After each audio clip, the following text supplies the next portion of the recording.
Assalamualaikum warahmatullahi wabarakatuh. Pada kesempatan kali ini, kita akan membahas soal-soal tryout 1 yang sudah kalian laksanakan. Namun, hanya beberapa soal yang akan kita bahas karena keterbatasan waktu yang ada. Jadi, simak baik-baik pembahasan kali ini. Yang pertama, kita akan membahas tentang konsep dasar sejarah. Pengertian sejarah terbagi menjadi dua. Yang pertama berdasarkan etimologis dan yang kedua berdasarkan istilah.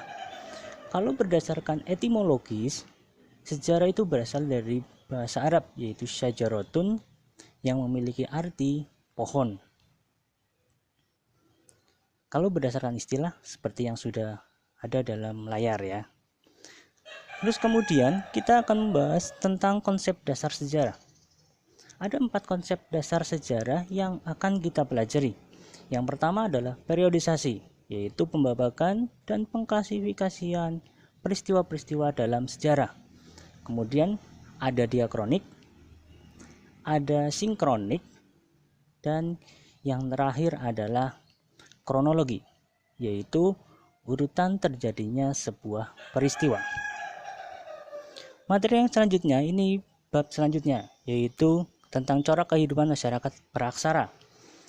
Terbagi menjadi 3, yaitu masa berburu dan meramu, masa bercocok tanam, dan masa perundagian.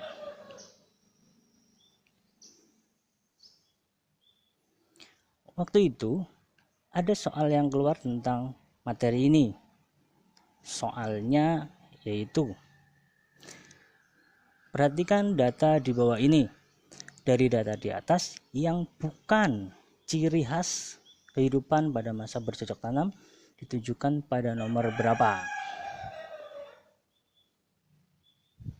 Ya, ada pada nomor 2 yaitu B, yaitu tinggal di gua-gua seperti yang sudah dijelaskan pada tampilan layar sebelum ini.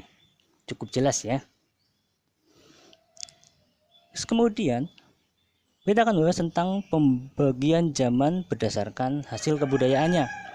Itu secara umum terbagi menjadi 4. Yang pertama adalah Paleolitikum dengan hasil kebudayaannya itu kapak perimbas, ada kapak genggam seperti yang ada di gambar itu kapak genggam.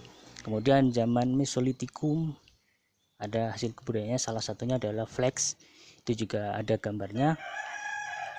Dan yang selanjutnya yaitu yang ketiga adalah zaman Neolitikum. Hasil kebudayaannya meliputi kapak persegi, ada kapak lonjong seperti yang ada di gambar. Terus kemudian pada pembagian zaman yang terakhir adalah Megalitikum. Nah, ini yang paling menarik. Ada banyak hasil kebudayaan seperti menhir, kemudian berundak, ada dolmen, ada sarkofagus. Nah, yang ada di gambar itu merupakan contoh dari dolmen. Nah, kemarin soalnya ada yaitu benda peninggalan masa Megalitikum yang berbentuk meja dan berfungsi untuk meletakkan sesaji disebut dengan apa?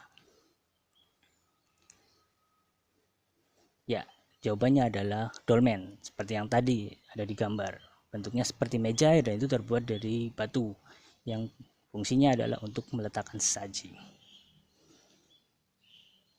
Selanjutnya kita masuk ke bab yang selanjutnya, yaitu tentang masuknya kebudayaan dan agama Hindu-Buddha ke Indonesia. Ada beberapa teori tentang masuknya kebudayaan Hindu-Buddha ke Indonesia. Yang pertama adalah teori Waisya. Ini yang disampaikan oleh N.G. Krom yang menyampaikan bahwa agama dan kebudayaan dibawa oleh para pedagang. Kemudian ada teori ksatria yang dibawa oleh prajurit, ada teori Brahmana yang dibawa pendeta, dan teori arus balik. Yang ini agama diajarkan oleh orang Indonesia sendiri. Pada kemarin ada soalnya, yaitu dalam teori Waisya, golongan yang mempunyai peran penting dalam proses masuknya pengaruh India ke Indonesia adalah golongan Waisya ya. Jadi di sini jawabannya adalah A, pedagang. Seperti yang tadi sudah dijelaskan di depan. Terus selanjutnya kita juga akan mempelajari tentang kerajaan-kerajaan yang pernah berkuasa di di Indonesia pada masa Hindu-Buddha. Seperti yang ada di dalam tabel, sudah cukup lengkap. Ada 9 kerajaan dari mulai dari Kutai, Tarumanegara, hingga Bali.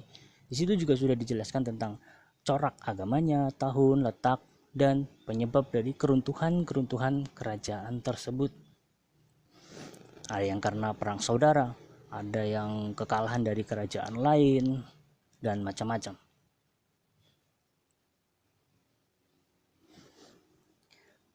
Kali ini selanjutnya kita akan membahas tentang sebenarnya masuknya agama Hindu-Buddha ke Indonesia itu memberi dampak apa saja. Ternyata dampaknya cukup luas, mempengaruhi beberapa bidang seperti bahasa dan tulisan, ada juga politik dan sistem pemerintahan, ada agama, sosial budaya, dan seni. Mungkin yang kalian paling sering lihat adalah contohnya kebudayaan, seperti ada Candi Borobudur. Selanjutnya kita masuk ke bab yang baru, yaitu setelah masuknya Hindu-Buddha, masuklah kebudayaan yang baru ke Indonesia, yaitu Islam. Teorinya masuknya Islam sendiri ke Indonesia itu ada 3. Yang pertama adalah teori India. Ini disampaikan oleh Snodgrass yang menyatakan bahwa Islam di Indonesia itu dibawa oleh pedagang-pedagang India. Ada teori Persia yang disampaikan oleh Husain Jadiningrat, dan ada teori Arab yang disampaikan oleh Buya Hamka. Untuk waktu itu ada soal, yaitu teori masuknya Islam ke Indonesia berdasarkan adanya kesamaan budaya yang disampaikan oleh Husain Jadiningrat. Itu termasuk dalam teori apa? Ya, teori Persia. Itu dilihat karena adanya kesamaan budaya, yaitu perayaan Asyura atau tanggal 1 Suro. Itu ada kemiripan dengan kebudayaan yang dilaksanakan di Persia. Kemudian berikut adalah kerajaan Islam di Indonesia yang pernah berkuasa. Kami menyampaikan ada 9 kerajaan, mulai dari Samudra Pasai hingga Tidore. Kami juga mencantumkan tentang abad mereka berkuasa, letaknya, kemudian sultan yang berkuasa atau memimpin, kemudian runtuhnya. Sama, runtuhnya ada disebabkan oleh kerajaan lain, ada pula yang terjadi karena adanya perjanjian dengan pihak Belanda. Salah satunya adalah adanya perjanjian Bungaya. Isi perjanjian Bungaya itu mencakup 4. Yang pertama adalah VOC memperoleh monopoli perdagangan di Makassar. Kemudian yang kedua, Belanda mendirikan benteng di Makassar. Yang ketiga, Makassar melepaskan daerah jajahnya seperti Bone dan pulau-pulau sekitar Makassar. Dan Makassar dipaksa untuk mengakui Arupaloka sebagai Raja Bone. Dan kemarin di tryout 1 itu ada juga soal, yaitu tentang isi perjanjian Bungaya antara Belanda dengan Sultan Hasanuddin itu ditunjukkan oleh nomor berapa. Nah, baru saja kita mempelajari tentang perjanjian Bungaya, dan jawabannya adalah C, 2, 3, dan 4, yaitu Belanda mendapatkan monopoli di daerah Makassar, Belanda diperbolehkan mendirikan benteng, dan Belanda.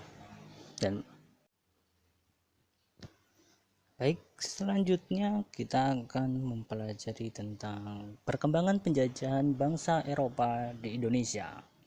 Pertama adalah latar belakang kedatangan bangsa Eropa ke Indonesia. Yang pertama itu disebabkan karena jatuhnya kota Konstantinopel di Turki, ke tangan Turki Utsmani pastinya. Yang kedua adanya keinginan untuk mencari rempah-rempah, dan kemudian ada perkembangan iptek, dan yang keempat adanya semangat 3G atau Gold Glory Gospel. Nah, kemarin ada soal di bawah ini yang bukan termasuk faktor yang mendorong bangsa Barat datang ke Timur. Itu apa? Nah, yang seperti yang tadi kita pelajari di slide sebelumnya, yaitu ya B, ditemukannya pesawat. Karena untuk A, C, D, dan E itu merupakan faktor yang menyebabkan datangnya bangsa Barat ke wilayah timur, khususnya ke Indonesia. Nah, sekian penjelasan kita kali ini. Semoga kalian paham ya penjelasan singkat ini. Tetap semangat, semoga hasil untuk tryout selanjutnya memuaskan, dan sekian. Wassalamualaikum warahmatullahi wabarakatuh.